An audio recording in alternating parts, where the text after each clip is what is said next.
My wife declared, "You're going to be the free photographer for my sister's wedding. It's family." I said, "No problem." Then I showed up without batteries in my camera and just ate the buffet food. When the bride asked for the photos the next day, my wife realized what I had done. Original post mail. I'm a professional photographer. I don't mean I have a nice Instagram and a ring light. I mean I have business insurance, a dedicated studio space, and gear that costs more than my first 3 cars combined. I shoot high-end commercial work and select weddings. My rate for a wedding starts at a very firm, very non-negotiable $4,000. And that's for the basic package. My wife, 30 female, knows this. She knows the hours I spend editing until my eyes feel like they're bleeding. She knows the back pain. She knows the stress of managing bridezillas who think the sun should change its position in the sky just for them. But my wife comes from a family where boundaries is a dirty word and no is just a suggestion. Her younger sister, my sister-in-law, Sail, got engaged about a year ago. She is the definition of the golden child. She's never heard the word budget in her life, mostly because my father-in-law, Phil, and mother-in-law have spent her entire existence smoothing the road in front of her with cash. The trouble started during a family dinner a few months ago. We were at her parents' house eating pot roast that was dry enough to choke a camel. The Sail clinked her glass with a fork. "Great news," she announced, flashing her ring. "We found the venue. It's that vineyard out in the valley. The one with the weeping willows. That place is $6,000 just to unlock the doors," I commented, taking a sip of water. "It's perfect," my Mael gushed, "and we're going to save so much money on the other vendors to make it work." She turned her gaze toward me. It was a shark-like gaze, predatory. "We have the photographer sorted out already," I continued chewing. "I assumed they hired someone cheap." "You," my wife said, squeezing my hand, "you're going to do it, as our wedding gift to them." I stopped chewing. I swallowed the dry beef with difficulty. "Excuse me? It's perfect." The sill squealed. "I want that look you did for the magazine cover last month. Mood lighting, editorial. I sent you a Pinterest board with like 300 ideas." I pulled my hand away from my wife. "I don't work for free," I said. My voice was calm, but the temperature in the room dropped about 10 degrees. "My gear wears out, my time is valuable, and frankly, I want to be a guest. I want to drink champagne and dance with my wife, not carry 40 pounds of glass on my back for 12 hours. "It's family," my Phil grunted. "You don't charge family, that's tacky." "What's tacky," I countered, "is volunteering my professional services without asking me. That's $5,000 of labor you're giving away." "Oh my God," the CL started to tear up. The lip wobbled. "He doesn't want to do it. He hates me." "I don't hate you," I said. "I hate working for free." My wife stood up. "Kitchen. Now." We went into the kitchen. She closed the door and turned on me with a face I barely recognized. It wasn't disappointment. It was pure, unadulterated entitlement. "You are going to do this," she hissed. "You are embarrassing me. My parents do everything for us." Narrator's note, they bought us a microwave 3 years ago. That's it. "I'm not a prop, and I'm not a servant," I said. "If they want me to shoot, they sign a contract and they pay the fee. Friends and family discount is 20%. That's it. If you don't do this," she said, looking me dead in the eye, "don't bother coming home tonight. This is my sister. This is important to me. If you love me, you will do this. Just take the damn pictures. Stop being so selfish." I looked at her, really looked at her. I saw the ultimatum. I saw that my value to her was conditional on my utility to her family. She was willing to leverage our marriage to save her daddy a few grand. That was the moment the switch flipped. It wasn't rage, it was something colder. It was clarity. "Fine," I said. "I'll do it." Her face instantly relaxed into a smug smile. She thought she'd won. "See? Was that so hard? You're the best." "No problem," I said. "It's family." For the next 3 months, I was the model photographer. I answered the CL's 2 a.m. texts about lighting.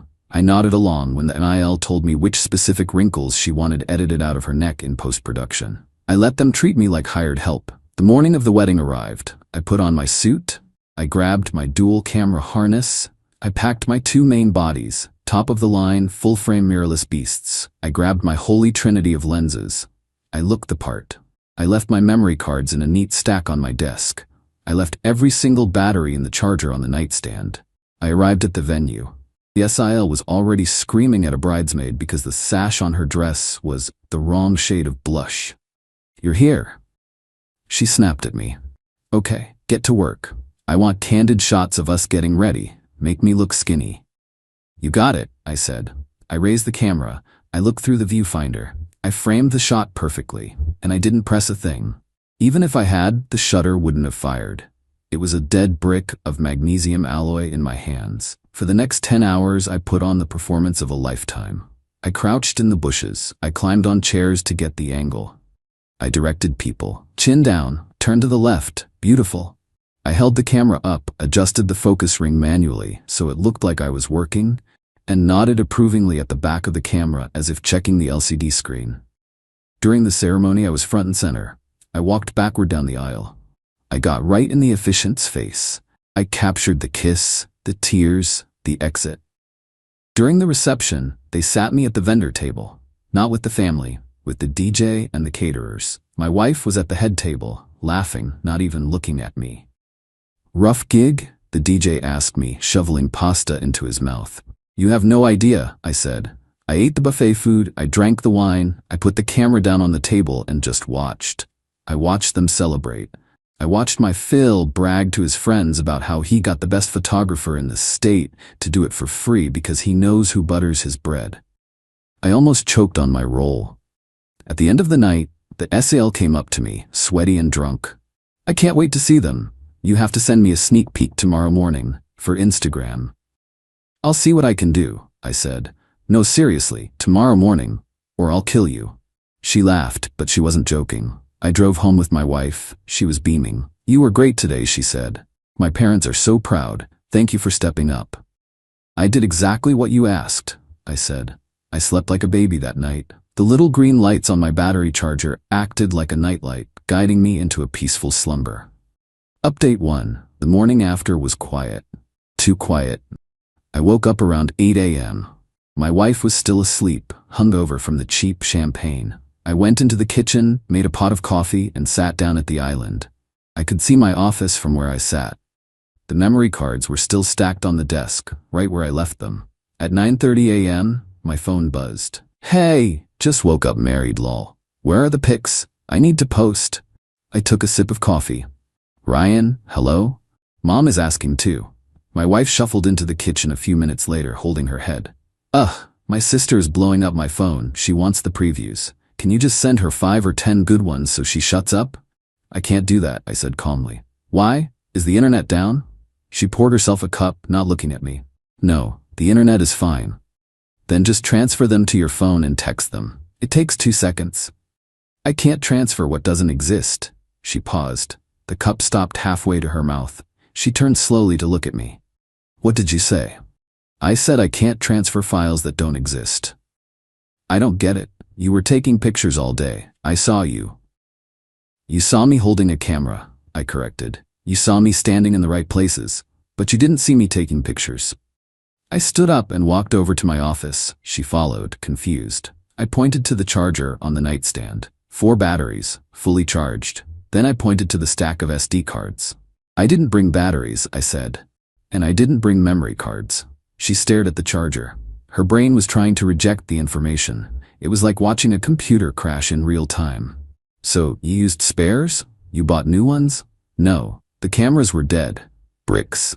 Paperweights. I didn't take a single photo. Not one. 0. Is this a joke?" Her voice started to tremble. "Because it's not funny. Tell me it's a prank." "The prank," I said, leaning against the doorframe, "was you and your family thinking you could bully me into $5,000 of free labor. You told me to be the photographer or don't bother coming home. So I was the photographer. I played the role perfectly. You ruined her wedding." It came out as a whisper. "No, she had a wedding. She got married. She has memories. She just doesn't have the high-resolution proof to farm for likes on social media. You psychopath." She lunged at me. It was instantaneous. She threw her coffee cup. Luckily it missed and hit the wall, shattering, and started hammering her fists against my chest. "Fix it. Go back and fix it. Do something." "I can't fix it. The moment is gone." She ran to the bedroom, grabbing her phone. I heard her screaming to her mother. "He didn't take them. Mom, he didn't take any. He tricked us." I knew I had about 20 minutes before the in-laws descended like a SWAT team. I went to my safe, I took my passport, my cash reserves, and the hard drives containing my actual paying clients' work. I packed a bag. I walked past her in the hallway. She was on the floor, sobbing. "Where are you going?" she screamed. "You can't leave. You have to fix this. I'm going to a hotel, and then I'm getting a lawyer." I checked into a decent hotel downtown. I turned my phone off. When I turned it back on 3 hours later, the notifications were a solid wall of text.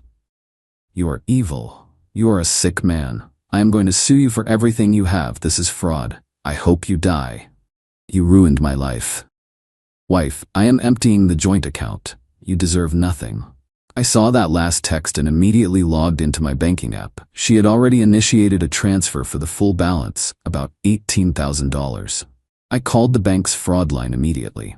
"My wife and I are separating, and she is draining the marital assets unauthorized. Freeze it." They froze the account pending investigation.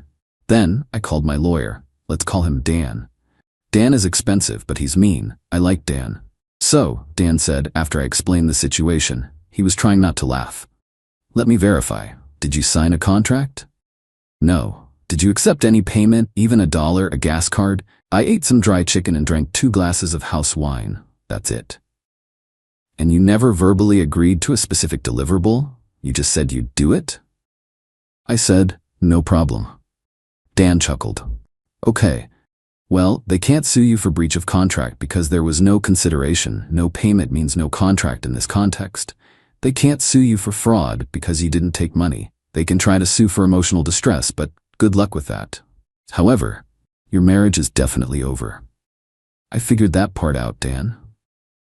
The next few days were a siege. My phone didn't stop ringing. Random numbers. Cousins I hadn't seen in 5 years calling to tell me I was a disgrace. The Sayal went onto Facebook. She wrote a post that was so long it had a "See More" button. She claimed I maliciously sabotaged her wedding out of jealousy. She claimed I demanded $10,000, and when they refused, I deleted the photos. A lie, obviously. She tagged my photography business page. Within an hour, I had 21-star reviews on Google. "Unprofessional scumbag, ruined a bride's day. Do not trust this man." This was the escalation I was waiting for. They wanted to play with my livelihood? Okay. I went to my business page. I posted a public statement regarding the recent influx of reviews from the last name family and friends. I was never hired to shoot this wedding. I was a guest. The family demanded I work for free after I declined. When threatened with an ultimatum by my spouse, I attended the wedding. Guests are not required to deliver professional work. I did not delete photos. I simply did not work for free. If you want professional services, please sign a contract and pay a deposit. I also included a screenshot of a text from the Sayal from 3 months ago. "Sayal, I don't care if it's your job, your family. Just do it. Mom says you don't need to be paid."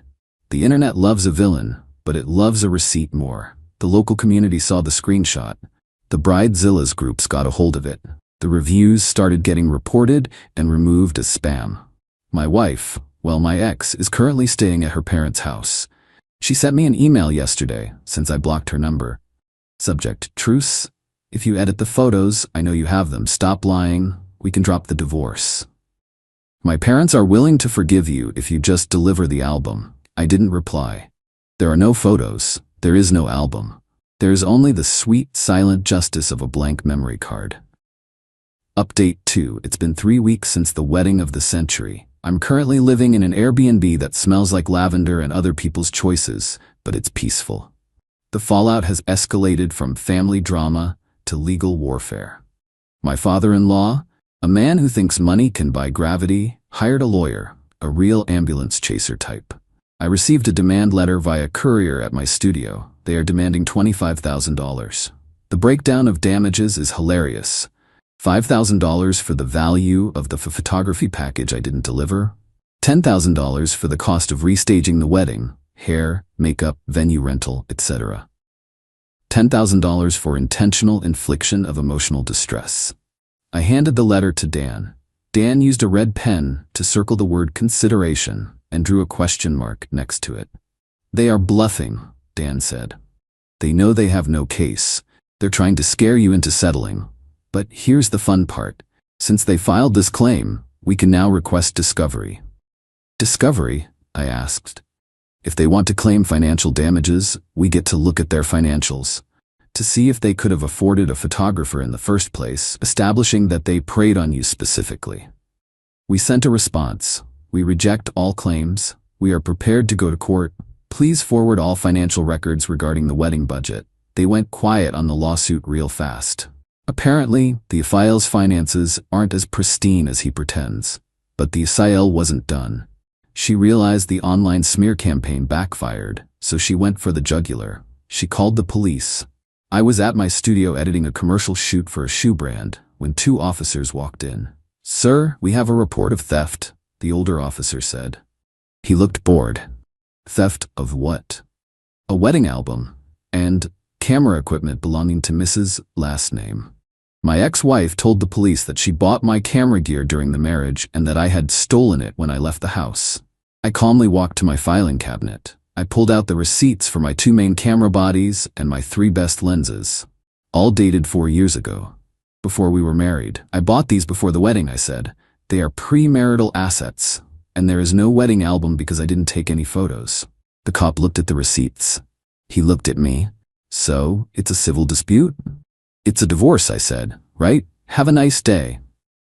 They walked out. That was a mistake on her part. Filing a false police report is a bad look in family court. My ex-wife is realizing that without my income, her lifestyle is unsustainable. She works part-time as a social media coordinator for a boutique that gets maybe 3 customers a day. She brings in about $1,500 a month. Our mortgage is $2,800. She can't pay the bills. She asked for temporary spousal support. My lawyer argued that since she's staying with her parents and I am paying the mortgage on the house I can't live in, she doesn't need support. The judge agreed. But the most satisfying part? The reshoot. I heard this from a mutual friend who is still on the fence, but leaning towards Team Me because he likes beer and I buy the beer. The family decided to restage the wedding photos. They couldn't get the venue back because the venue wanted another $6,000. So they went to a public park. They dragged the groom, the bridesmaids, and the groomsmen out on a Sunday. But they still didn't want to pay full price. They hired a student photographer from the local community college. Poor kid. They paid him $300. It rained. Not a romantic drizzle. A mud-creating, hair-ruining downpour. The Sael had a meltdown in the park gazebo. The groom, who is usually a quiet guy, apparently snapped. He was heard shouting, "I told you to just pay him. I told you this would happen." He took his tuxedo jacket off, threw it in a puddle, and got in his car. He left the bride at the park. The photos, which the student posted on his portfolio, are tragic. The lighting is flat. The bride looks like a drowned rat in a designer dress. The groom looks like he's contemplating a life of crime just to escape. My ex-wife is trying to damage control. She sent me a text from a burner number yesterday. "X, you've ruined everything. My sister's marriage is falling apart because of you. I hope you're happy. Just give us the files and I'll make it all stop." I replied. "I can't give you what doesn't exist. And her marriage is falling apart because she married a guy she doesn't respect into a family that values appearances over people." Sound familiar? Then I blocked the number. I'm currently looking for a permanent apartment. I've started dating again, casually. It's nice. I went out with a girl last night who asked what I did. When I told her I was a photographer, she asked if I had a portfolio. I showed her. She didn't ask for free photos. She offered to pay for her half of dinner. I think I'm gonna be okay. Update 3. It's been 6 months. The divorce is final. The legal battle was less of a war and more of a slow suffocation of their entitlement. My ex-wife tried to claim half the value of my business. Since I built the client list during the marriage, she argued she was entitled to a share of future earnings. Dan, my shark of a lawyer, pulled a masterstroke. He deposed the Aphael. He got her on record admitting that she and the family demanded free services. He used the text messages. He painted a picture of a family that viewed my business not as an asset to be nurtured, but as a cow to be milked dry. The judge, a man who clearly had his own in-law issues, was not sympathetic to her. The ruling, I keep 100% of my business and equipment. We sell the house. Proceeds are split 50-50 after I get reimbursed for the mortgage payments I made while I wasn't living there. No alimony. She is young, able-bodied, and has a degree.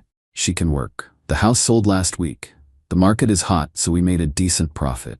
I took my half and put a down payment on a condo in the city. It has exposed brick and great light, a photographer's dream.